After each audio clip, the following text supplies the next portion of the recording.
மயிலு அவங்க அம்மா பாக்கியத்துக்கு ஃபோன் பண்றாங்க. பாக்கியம் மயிலு கிட்ட கேக்குறாங்க, என்னம்மா உன் பிரச்சனை?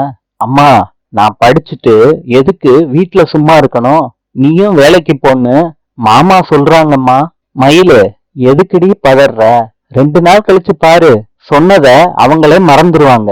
சரவணன் சொல்றாரு மயிலு கிட்ட, அப்பா வேலைக்கு போன்னு சொல்லிட்டாங்க, நீ வேலைக்கு போன மயிலு. அதுக்கு மயிலு சொல்றாங்க, நான் ஏன் மாமா வேலைக்கு போகணும், எனக்குன்னு ஒரு மனசு இல்லையா மாமா? பாண்டியன் சபையில வச்சு மயிலு கிட்ட கேக்குறாங்க, என்ன வேலைக்கு போலான்னு முடிவு பண்ணிருக்க மயிலு? அதுக்கு மயிலு சொல்றாங்க, நான் வேணும்னா அத்தைக்கு ஒத்தாசையா வீட்லயே இருந்துடுறேனே. அதுக்கு கோமதி சொல்றாங்க, நீ எதையும் யோசிக்காத மயிலு, ஒழுங்கா வேலைக்கு போற வழிய பாரு. இத கேட்ட மயிலு ரொம்ப டென்ஷன் ஆயிடுறாங்க.